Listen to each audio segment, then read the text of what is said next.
आज देश के उन महान सपूतों का बलिदान दिवस है जिन्होंने बाल्यकाल से ही अपनी वीरता का परिचय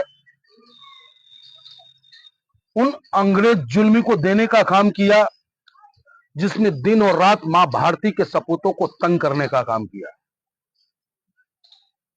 जब इनका उम्र मात्र 14 साल था, जन्म तो इनका मध्य प्रदेश के झाबुआ में हुआ, लेकिन प्रयागराज में पढ़ाई लिखाई भी की इन्होंने और बचपन से ही जांबाज थे। अंग्रेजों को देखते ही इनके अंदर खून खौल उठता था। बाल्यकाल में जब पत्थरबाजी की इन्होंने अंग्रेजों पे, तो जब जज के सामने इनको पेश किया गया तो इनसे जज पूछता है कि भैया नाम क्या है तेरा? कहा आजाद।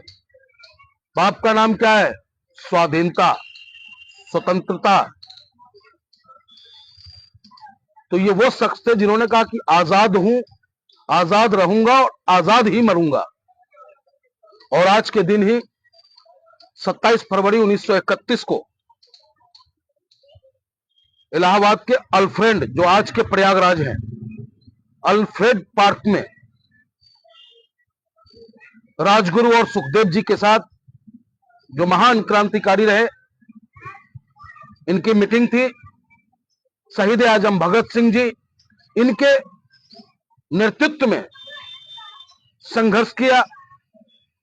और उस दिन कहते ना, जाति और धर्म की जहां बात आती है कि कौन अच्छा और कौन बुरा, न हिंदू बुरा, न मुसलमान बुरा, न सिख बुरा, न ईसाई बुरा, बुरा है तो उसका कर्म बुरा।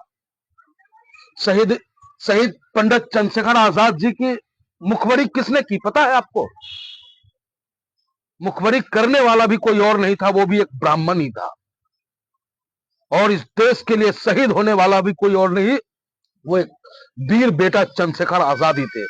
और उस ब्राह्मण का नाम वीरभद्र तिवारी था। वीरभद्र तिवारी ने अंग्रेजों की मुखबरी करके भारत मां के इस सपूत के साथ ही गद्दारी नहीं की, मां भारती की सरजमी से भी गद्दारी करने का काम किया। लेकिन आजाद हूं, आजाद था, आजाद रहूंगा, जो इनकी परिकल्पना थी वो सार्थक इन्होंने करने का काम किया। जब अंग्रेज आया, इनके पास एक पिस्तौल था, जिस पिस्तौल का नाम क्या था पता है आपको? बम तुला।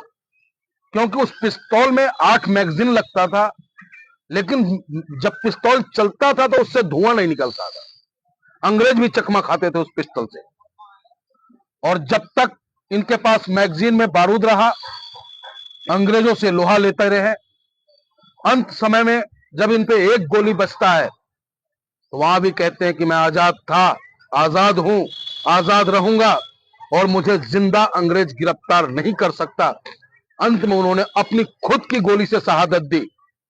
और शहादत देने के बाद भी अंग्रेज इतना घबराया हुआ था कि उनके मृत शरीर के पास जाने के लिए भी उसे 10 गोली बर्बाद करना पड़ा। तो ऐसे महान सपूत, ऐसे महान मां भारती के लाल को मैं पंडित मनमोहन झागामा ऑल इंडिया मजलिस इत्तेहादुल मुस्लिमीन की तरफ से श्रद्धा सुमन अर्पित करता हूं।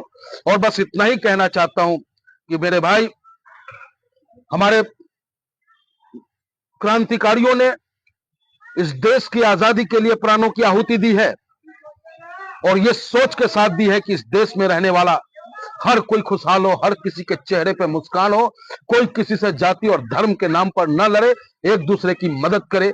इस सोच को रखते हुए स्वराज की स्थापना के लिए इन लोगों ने बलिदान देने का काम किया। इनके बलिदान की सच्ची श्रद्धांजलि तभी साबित होगी जब हम कमजोरों की मदद करेंगे, गरीबों की मदद करेंगे, मजलूमों का साथ देंगे, जालिमों के खिलाफ आवाज को बुलंद करेंगे, जाति और धर्म से परे हटकर न्याय की बात करेंगे। जय हिंद, जय भारत, हिंदुस्तान जिंदाबाद। हमारे पूर्वज, हमारे शहीद पंडित चंद्रशेखर आजाद अमर रहे। पंडित चंद्रशेखर आजाद अमर रहे।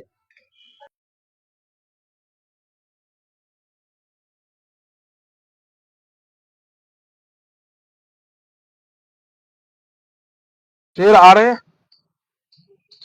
आज